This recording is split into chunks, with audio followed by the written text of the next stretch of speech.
There are many faces here that I do know and I miss and I love. And there's new faces I have never seen. And you know what? I'm going to go get my faraway glasses. I left here 2.5 years ago. And my friend, who JR knows, Ronna Brand, who is on CAR and NAR, and she's very political, and I wanted to help her. And they were also my first brokers 27 years ago. And I thought, okay, I'll go and do this for 6 months, and then I'll start selling real estate in Los Angeles. Well, 2.5 years later, I was still managing her mother's office. And her mother's 89, can't see, can't hear, and is in the office every single day waiting for us to arrive. Doesn't miss a day. Voice, because every time I would whine and complain, Judy would say, just go sell another house.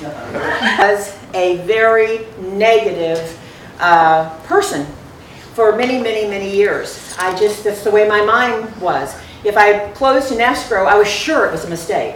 Or I was sure that it was the last one that I would ever close. And it was just luck. I mean, this is what went on constantly in my head. I never, ever really embraced or celebrated that I was a really good realtor. They became partners, I think, in 2004 or 5. I don't remember that It was 2004. 2004. Because you sold me my house, and then when you sold it for me, JR was your partner then on the other end. Oh my God. Okay, well, look at that. See, she's younger. This is what happened. Sold $32 million worth of real estate the first year we were together.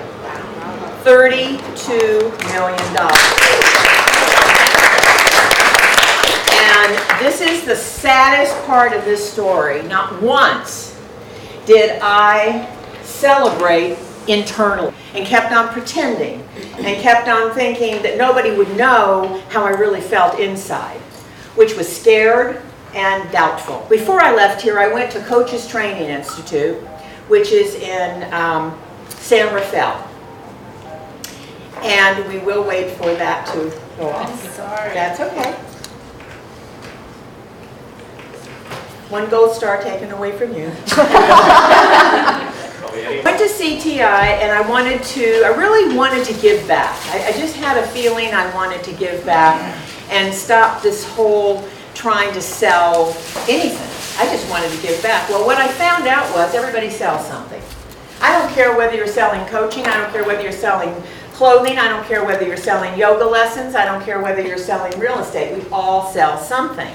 So what I learned at Coaches Training Institute was the one question that they pose to you over and over and over again: what do you truly want? What do you? And I would write down, what do I truly want? And let that start our workshop off with, what do I truly want? Don't think about it, just let it come out, just naturally. What do I truly want?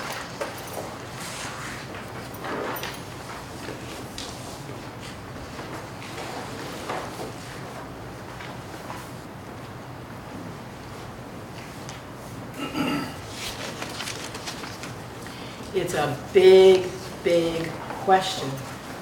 I ask myself this question every single day. What do I truly want? Every single day. The next question you want to ask yourself, and I learned this from Byron Katie, if any of you know who Byron Katie is this true? That's your next question. Is this true?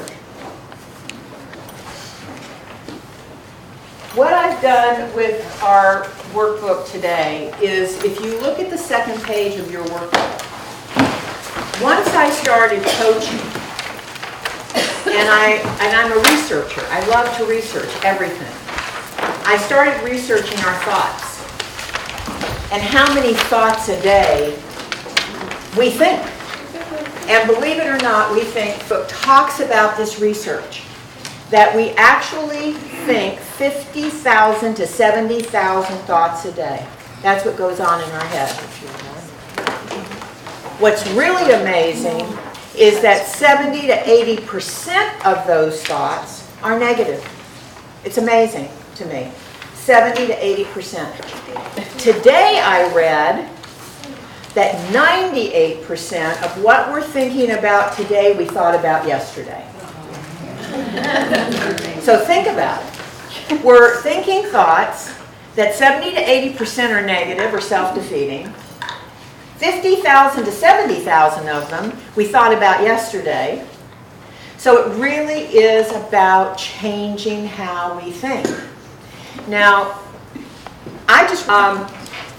but I wrote that book while I was in Los Angeles, because if there's one place that I never wanted to go back to again, it was Los Angeles. And for how many of you have heard of Marianne Williamson? How many of you know who she is? Okay.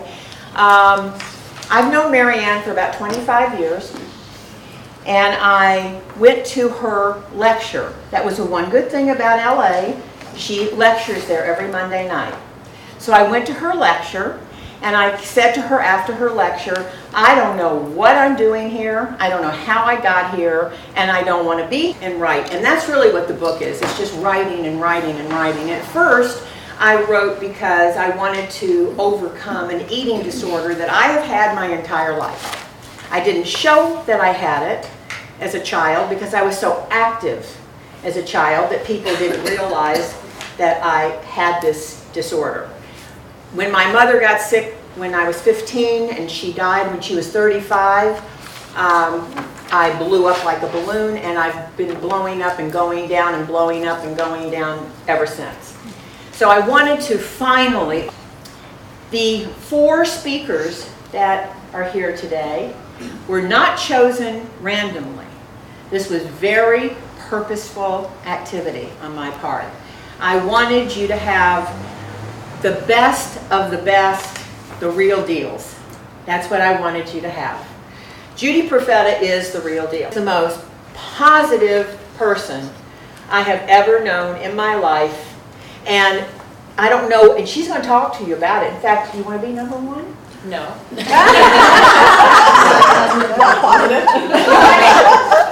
Okay, then JR, see, JR will be number 1. He'll be number 1 is, of course, JR Rouse. He's the real deal. He gives and he gives and he gives. He does not expect anything in return. And to me, this is just a heart of gold. And that is who you are. He just loves to give.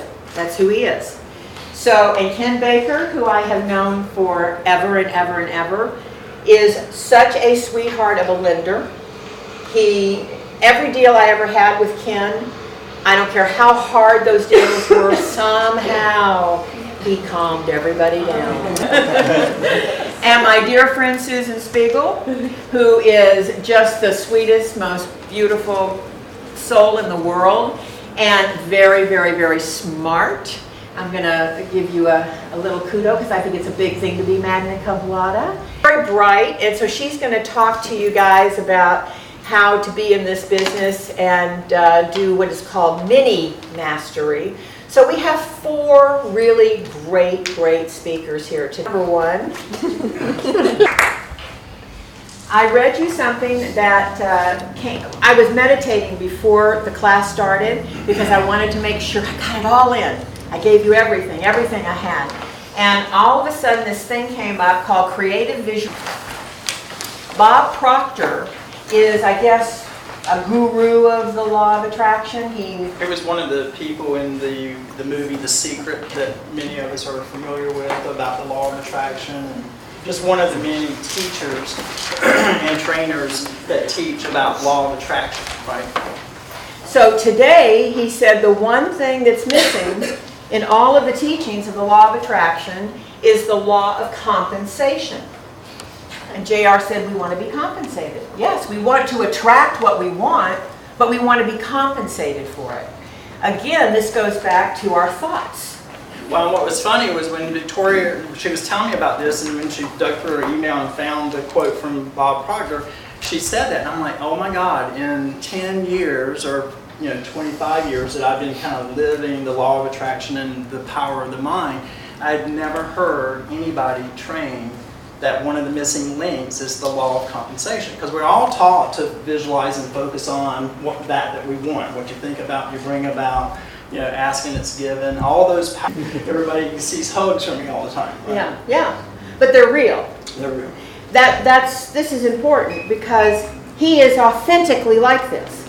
You can't be like him if you're not a person that authentically wants to. Coming or going, right?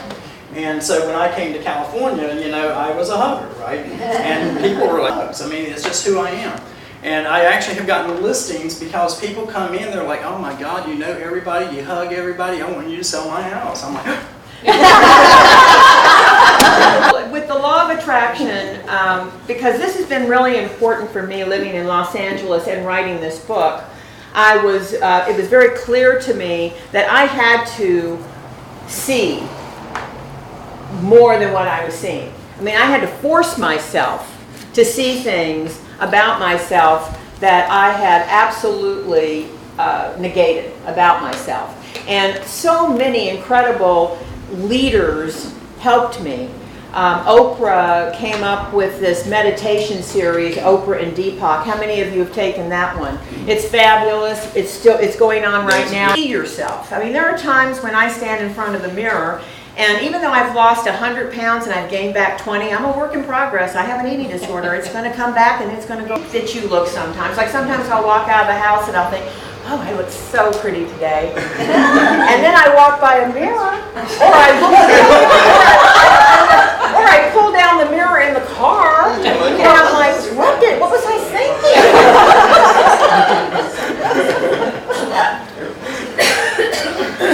So one day I and started again.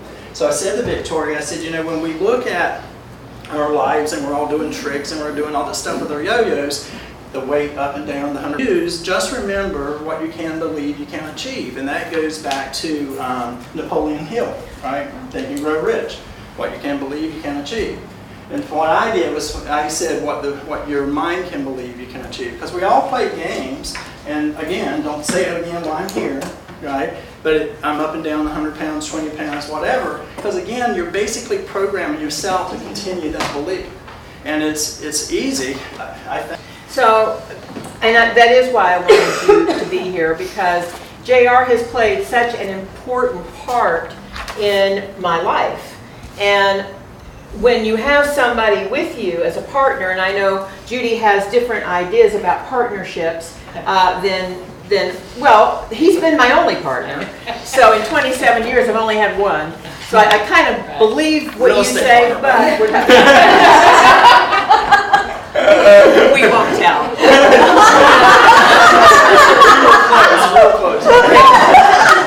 He's so cute.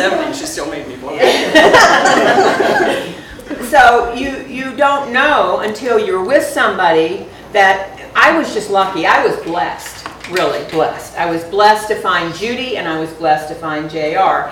I was not in gratitude. I was not in gratitude. I needed to find gratitude in my life for every good thing that's happened, because how many people have sold all this real estate and still wonder if they're ever going to sell another house again. I mean, it's that every day, right? It's crazy. I mean, no sense. But when you have low self-esteem, when your confidence is down, and I'll never forget one time she called me up and she said, Victoria, there's someone trying to get into my open house. Aren't you there? And I said, yes, I'm here. Well, why is the door locked? And I said, well, they can ring the doorbell. Said, well, you're grounded for 6 weeks. Oh my God, so happy to see you. Oh. Bring about, and so working together with Victoria over the years, she said as we were getting prepared, and I was kind of shutting down from the earlier class, and they were setting up. She said something about not being the person that wanted to be in the front of people. Right, and so that what would happen is if we ever had, and I'm a hugger, and like everything's good, but when things went wrong, we'd send her in, right? And she was the bouncer. I was the bad cop, he was the good cop. As soon as he thought that somebody wasn't gonna like him, he disappeared. I don't know where you went. He will not keep making. Do you remember the people that I use it all the time. we went to see these Their people? house wouldn't sell. Markham, wasn't it Markham Ranch? Yeah. It was so dirty, and it smelled. And JR's cleaning, and because he doesn't want people walking and looking. And